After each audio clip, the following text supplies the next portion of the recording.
With news on those that were let go by WWE and more, this is Pro Wrestling Central. My name is John, and you're watching the Wrestling Report.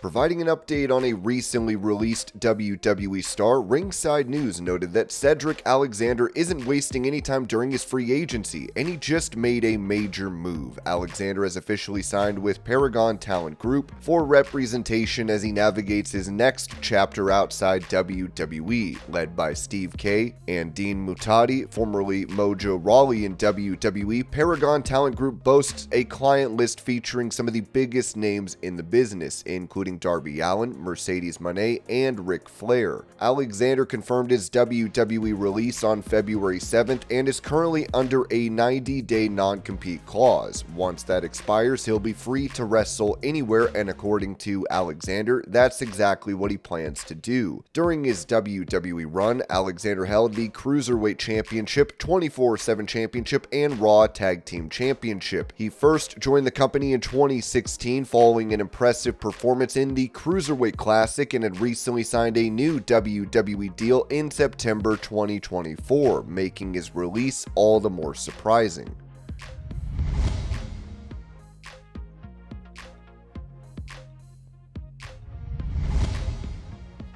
Opening up on his departure from AEW, NXT star Ricky Saints told Busted Open Radio, "You could say it was CM Punk leaving and things kind of fell apart. Absolutely. I'd probably agree with you on that. Or you could say it's that Ricky didn't play the politics well enough. Okay, for sure." Bully Ray asked if there are a lot of politics in AEW. "I'm not saying there's a lot of, just as much as any other company probably, but you could say that I maybe didn't protect myself in that way.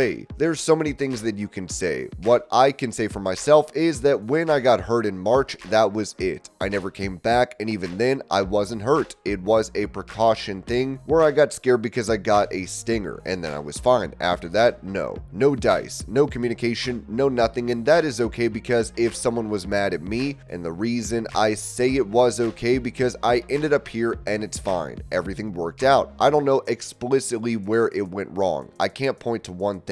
I can say that it was a storm of things probably. Did I do something that may have tipped him off? Sure. Asking for my release whenever, this past whenever. That could have been about it. But never once was I not willing to do something. Never once was I sabotaging anything. What I think it probably was, if you give me that point, is that there were probably things said to him from other people. Maybe. I don't know. Gun to my head, educated guess what it was. It was probably personal. It probably was personal because if it was professional, it wouldn't have happened this way. That's how I believe it. And that's not to disparage anybody there. Just so we're clear, I already know how this is going to be taken. There's nothing disparaging for me to say. What I am saying is the truth that I don't know exactly what it was, and if you point to those 2 times that I was caught on footage at WWE, I can tell you that you're wrong. It's like trying to find love in the same place that you lost it. It's just not possible. It's not possible. At a certain point, it's not possible anymore. At a certain point, you have to be honest with yourself, and that's where I was at with it. No, it was not scary asking for my AEW release, and I'm gonna tell you why. Any decision I make, I've already gone through the consequences of it in my head. I have always betted on myself. I betted on myself with NWA when I left. I betted on myself with this situation. I will always bet on myself. I will always think highly of myself, okay? I have gotten here 14 years on my own. Didn't have a handout nor a name to put a good word in for me. Everything was done by me, by myself, and that's how it's going to be until I'm dead. So no, it wasn't scary.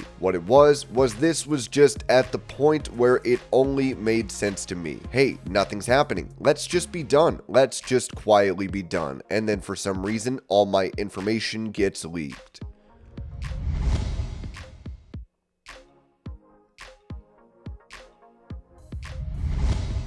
During that same interview, Saint said this about his goals in WWE. I'm not big on goals because they change literally every hour, but I will tell you this. The plan for me is to come in here, show exactly what everybody had been missing for the past 14 years. You should have signed me in 2017. That's what you should have did. WWE should have signed me in 2017. Timing is why they didn't sign me in 2017. Timing. Simply timing. It could have been on me for sure, but I can admit to the fact that the person that I was in 2017 is not the person that I am now, and I'm actually glad that it happened this way. But in my weird Michael Jordan brain, that's a big thing that I made up, you know? The plan though is to come in here and show why I call myself absolute, why I am who I think I am, and not only that, but then help out other people. You have to lead by example. So that's going to be main eventing these PLEs. That's going to be winning the NXT championship. That's going to be the guy, me, Ricky Saints, who people go, wow, he really did come in here and turn this whole place upside down. He really did come in here and do all the things he said he was going to do. Those are the current plans, and then whatever happens, happens. Then I move on, and then I take over WWE fully. And what I mean by that is I'm going to take over the Netflix, I'm going to take over international markets. I'm going to collect on everything that I thought I should have a long time ago.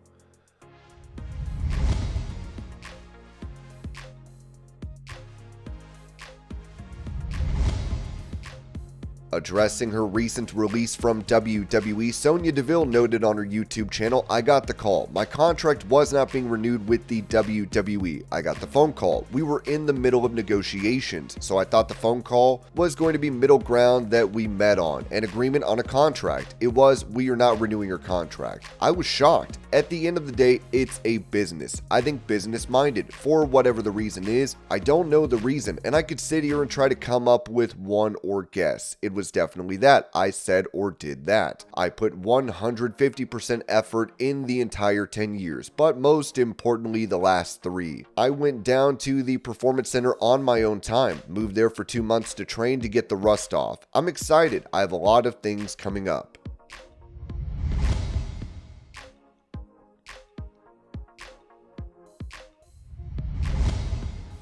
Mentioning how Shawn Michaels might make a return to in-ring action, Fandango told For the Love of Wrestling, "You know who I talked to at NXT last week who said he's got 1 or 2 matches left in him? Shawn Michaels. Yeah, and that's a guy, he's the reason why I got into the business. So honestly, it probably never happened, but that would be my dream match."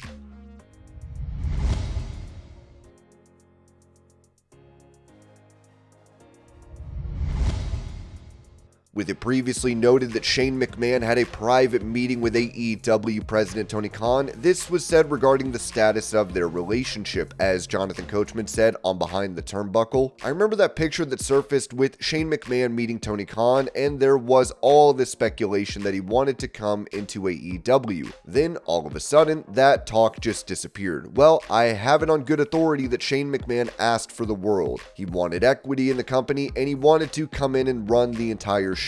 And honestly, it was probably the first time I said to myself, I actually agree with Tony Khan ghosting him, because Tony ghosted Shane. It wasn't the other way around." And this was your pro wrestling news update. I hope you're all having a great day. Thank you so much for watching, and I will see y'all later.